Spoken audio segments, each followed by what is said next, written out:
So my name is Arthur. I'm Michael. Michael. Hello everyone, I'm together with Michael from MG-Biketec. As you know, MG-Biketec supported our channel in terms of accessories for Honda TRANSALP 750 and for the Africa Twin CRF 1100. We have the brake lever, the clutch levers. We have also the high fender kit, which was very popular on our channel, especially for the TRANSALP. People, they were asking a lot of questions regarding the high fender kit. All the products which you make are EU certified. They have a CE certification and... Correct, yeah. I'm looking for, so what's your main focus on as products? Yeah, mainly we are producing the parts really in Austria, and therefore we're focusing on a complete in-house production. So we start from the raw material block and finish it, CNC machine it, anodize it ourselves, and then assemble it. You don't externalize your production. No. This is very important. No. You keep everything for yourself. Yeah, correctly. Yeah. We just buy screws. Yes. So I see.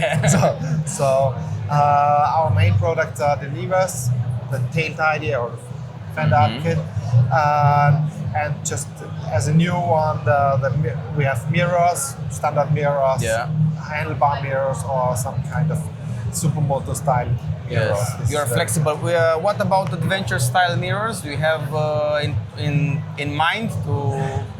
I'm asking because of my audience. They are more adventure-orientated public, and somehow I'm asking this question for my audience. Yeah, maybe we can have to check if it's possible, just from the dimension and the size of the fuel tank, because it's a little bit big in the middle. So, but like we have made for the Ducati, maybe it's some kind of this style or upwards. Yes, so, you can find a solution. Yeah. But it's all the mirrors we make are very resistant, as they are made completely out of aluminium. So yeah, I saw, and I was speaking with I was speaking before this interview that I'm wearing winter gloves, and the access to the levers, it's quite easy, despite the bulkier winter mirrors, despite the bulkier winter gloves.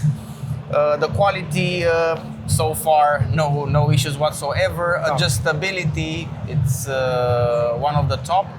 Yeah. So it's important to let the public know regarding your delivery. You're focusing more on the Europe, or people from outside the Europe can?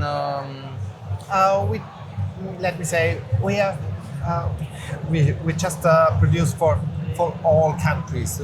You just have to decide, because for the European countries, we're able to send all from our house ourselves. It's much easier from the distribution. Exactly, because you have got the variations of colors of the adjustment wheels, so it's good to have everything in our house and assemble the parts on the order of the customer. You know? Okay, so, I see. And within Europe, you are maybe within 1 and 3 days, you're nearly everywhere. Yeah, we receive the products quite fast. I mean, it's outside of Europe, it's a little bit different, because of course you for the USA, for example, you have to have a partner there that is stocking some Basically, parts. you need a reseller to be more easy to handle your logistics. Exactly. Yeah. But of course, we also sell direct to end customer.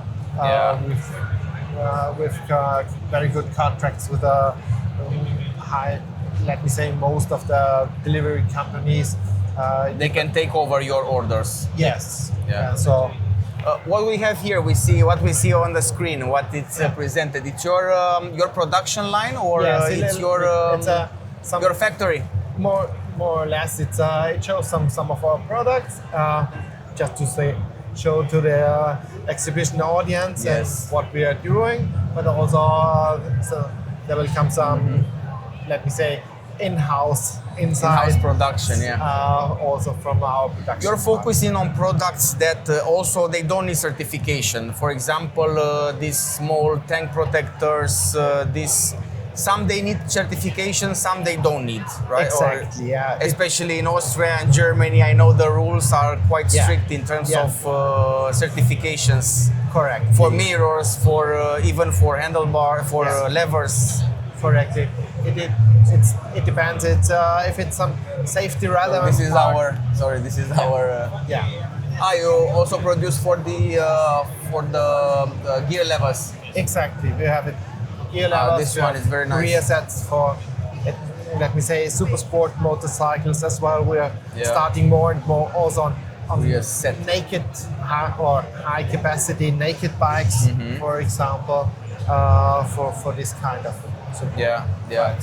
I'm honestly pleased about the quality. I'm Yeah. pleased about because I always speak about the people because the people are the one that making the quality. Yes. And you are very. I was searching for this type of levers Yeah. because while riding off road, and not only off road, while riding.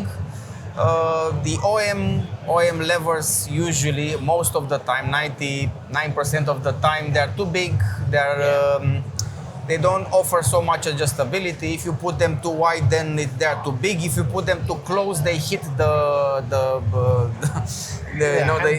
hand guards and so on. Yes. So you find somehow a gap, a necessary gap to fill for Yeah. our community, and especially when people they decide I don't want to put protections, I ride like this. When they fall with the bike, somehow the gear lever is one of the most important parts when you're going to an adventure. Yeah.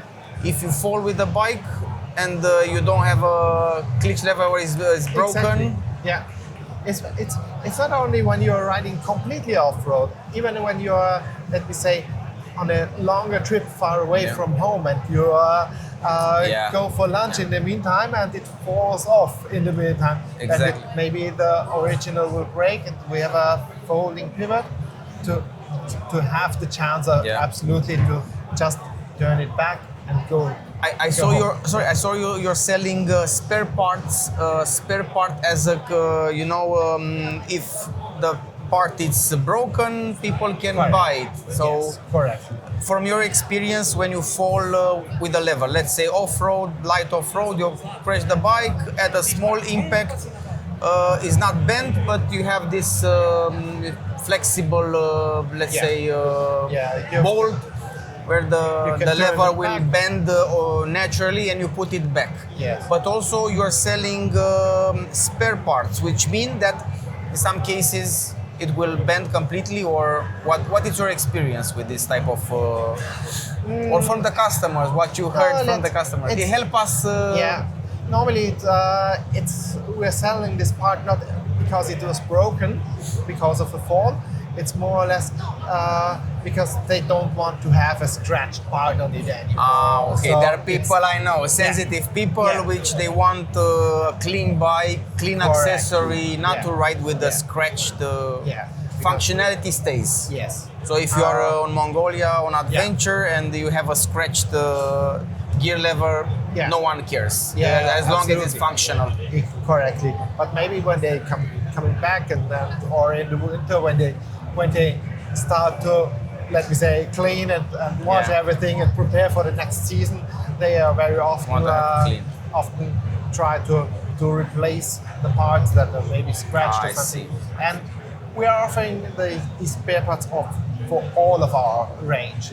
You can even buy one even single for the screw. pedals, even for the pedals, even for everything. For everything. For everything. For the rear sets, here you can see some parts out of I see the production line. Yes. Very nice. And what it's your main focus now? You're focusing, like you said, you're planning more products or more, let's say, category of products somehow on this range, or what do you have in mind? Let's say on the next 5 years, maybe on the next. Actually, I think the type of products were quite good at the moment.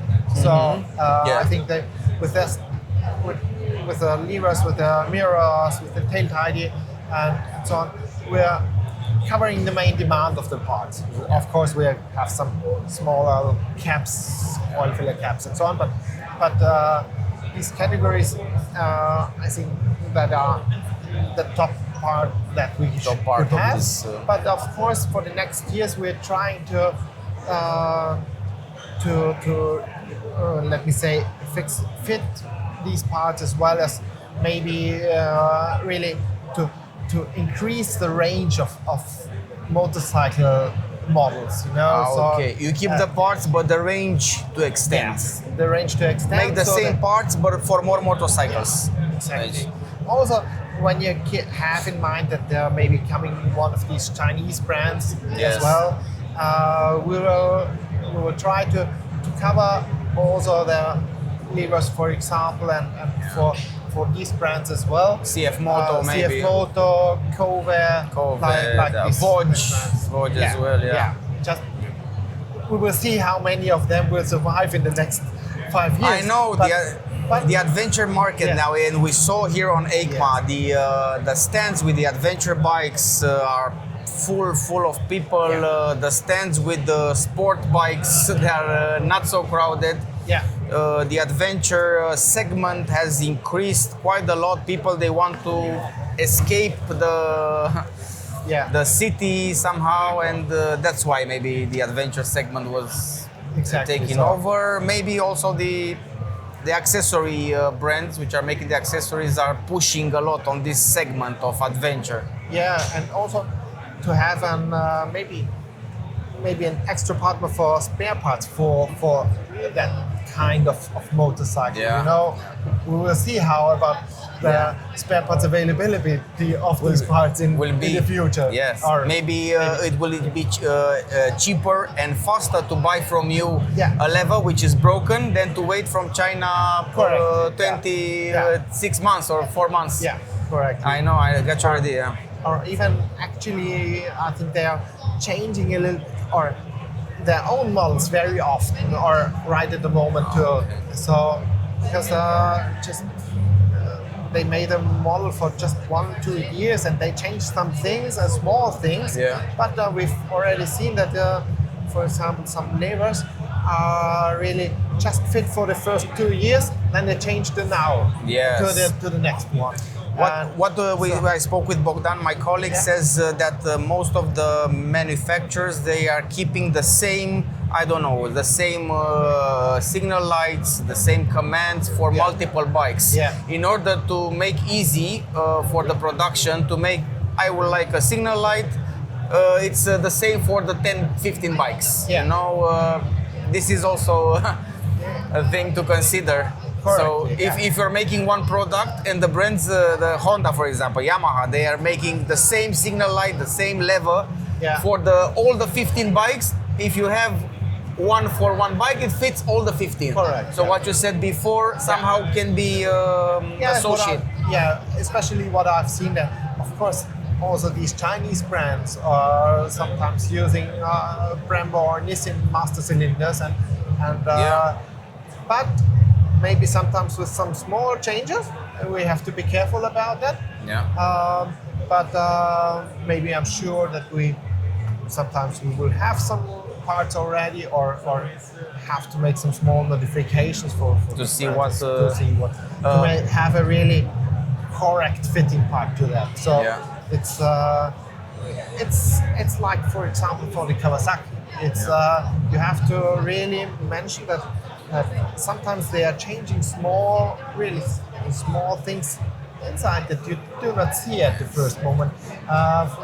We've seen on the Kawasaki some things that it looks like the same master cylinder as the old model. But they make some visual. But they changed some kind of the brake light switch, and so the old lever, or let me tell you about our TRANSALP that started in 2023, then received after 2 years just a very small upgrade, and now the big upgrade with e-clutch. With, to be honest, people are not so overwhelmed because they were searching for, I don't know, cruise control, tubeless tires, something else on the TRANSALP than e-clutch, you know, and it's a matter of. I want to ask you regarding the TRANSALP, how the people regarding the orders. They order more rear fenders. Do you find, let's say, a trend, or They, It really depends on the customer. On the customer. Or the customer's idea what he actually wants to change. Yeah. Because some of them have shorter fingers, and then their priorities is in Yeah. different ergonomic levers, for example. We adapted your fender, your rear fender to our country. Maybe they see your fender, but Yes. on my bike, on other custom modified bikes, Yes. with a lot of money put into the bike, Yeah. they also see your fender, looks very nice, but they don't have the bike modified, so to speak. Maybe they don't need the fender, but Yeah. when they see the fender, most of my audience, they really ask me a lot of questions regarding the fender. Yeah, especially the fender. Let me say the original ones are so big very often. Very big. And more or less, it's the first thing the customers are changing. Yeah. And most of the time, not only that they are big, but most of the time it's not straight. On many new bikes, I mean, it comes left, either to the left. Mine was a little bit to the right. Yeah, so one suggestion I could make regarding the fitment for European countries, in my country, let's say in Romania or even in Bulgaria, in countries near, they use a special size of I ordered the size, I think, for Germany. I ordered a European size, but it would be nice not to have seen nothing from the metal, just to fix perfectly the plate. Yeah. Could be that you maybe thinking to adapt. Maybe some customers want to put for the countries and have a perfect number cover of the rear fender. Yes, of course. Normally actually we have about 3 different sizes to cover more or less most of it. Okay, most of but they are different. It's even if we are all in the EU. I see. We have each country has different size in Europe. We are in Austria. Different size in Germany. In Germany it's bigger. It's no. In Austria it's not like wider. in Germany. No. In Austria it's wider. And in Germany it's like a smaller, square, but higher. Yeah. Then you have 2 different versions in France. In Poland, It's the same. Greece is like, for example, like Austria. I saw Italy. Italy is very nice. Yeah. It's very small, fits perfectly. I think Italy, it's perfect. You have perfect match for Italy. Yeah. But so we're trying to cover them, and of course we're still we're still learning. Which is the real actual size? You put anyway a lot of holes over there for adjustment. I personally use a 3M, a very strong 3M sticker, not to put anything more, and I stick it. It stays, has 1 year. Yeah. Thank you very much for everything. It was my pleasure to meet you. If you have any questions, don't hesitate. Ask us. We're gonna answer them. This video will be live on YouTube. Thank you very much for watching. Yeah. Thank you. Thank you. Thank you for your support. Thank you very much. Thank you. Thank you too.